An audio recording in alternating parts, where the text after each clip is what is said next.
Do you ever get that feeling like things are just not adding up lately? Your bills are higher, your food shop costs more, and rent is creeping up? Even Freddo's. Yes, Freddo's. The small chocolate which used to cost around 10p now costs 45p. But your income hasn't had the exact same energy. Then you see the headlines saying the economy's doing all right, and you just think, is it though? So today, let's break it down together. What's actually going on with the UK economy? And are we about to see another crash? And what can we do realistically to stay a step ahead? Let's get into it together.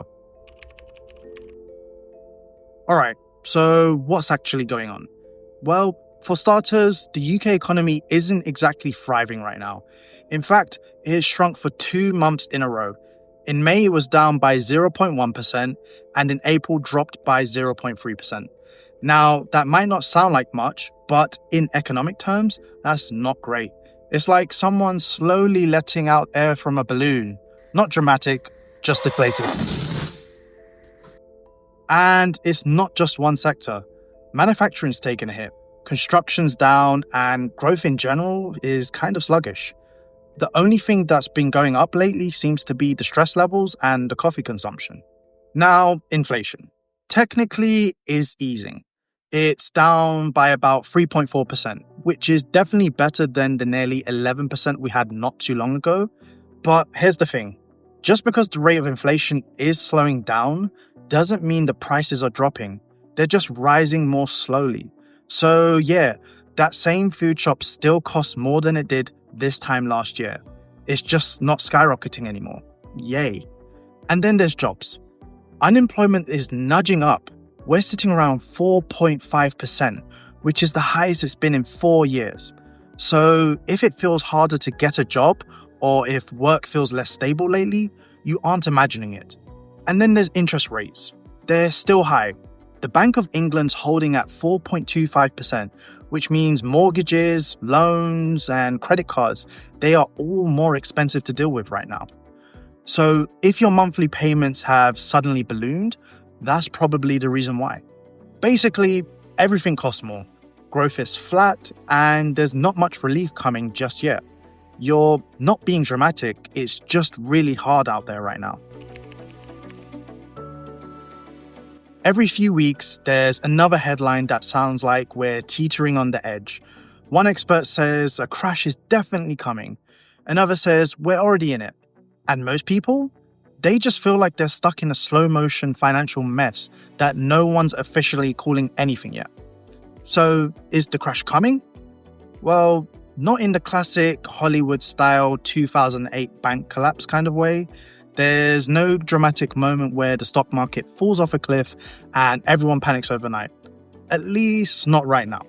What we're seeing is more of a slow squeeze. Things are very tight right now.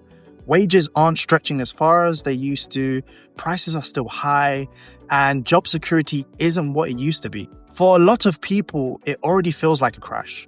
Not because the financial system's collapsing, but because their own personal finances are. If your rent's gone up by a few £100, your weekly shop keeps creeping up, and you've had to cancel half of your subscriptions just to stay on top of things, then yeah, that's your crash. It's quiet, it's gradual, but it hits just as hard. So no, we're probably not heading for a great financial explosion, but for regular people trying to keep their heads above water, this already feels like survival mode. Okay, so if things feel tight right now, what can you actually do about it? I'm not talking about some magical fix, more like little things that add up and help you keep a bit more control. First up, start by tracking where your money goes. It sounds obvious, but honestly, a lot of us don't check. Take a look in your banking apps, see what's coming in and what's going out. You might be surprised how those little things like free takeaway coffees or a subscription you forgot about can really add up. Next, if you can, try to build a tiny emergency fund. It doesn't have to be thousands. Even putting aside 10 or 20 quid a month really can help, because having just a bit saved means you're not scrambling if something unexpected happens. Also, have a look at your regular spending. Do you really need all 5 streaming services? Or maybe there's a gym membership that you're barely using. Cutting back on extras doesn't mean no fun. It just means you're being smart about where your money goes. And finally, don't panic. It's easy to hear scary stuff and make big moves, like pulling money out of investments or making drastic budget cuts. But slow and steady wins the race. Make a plan, stick to it, and don't let the headlines control your choices. So, is a financial crash coming? Honestly, maybe, but probably not the dramatic, everything collapsed overnight crash we all remember from 2008. What we're more likely dealing with is this slow, steady squeeze. You feel it in your day-to-day, rising bills, tighter budgets, job worries. It's less about banks falling over and more about real life getting harder. And that's okay to acknowledge. It's normal to feel stressed or frustrated about it.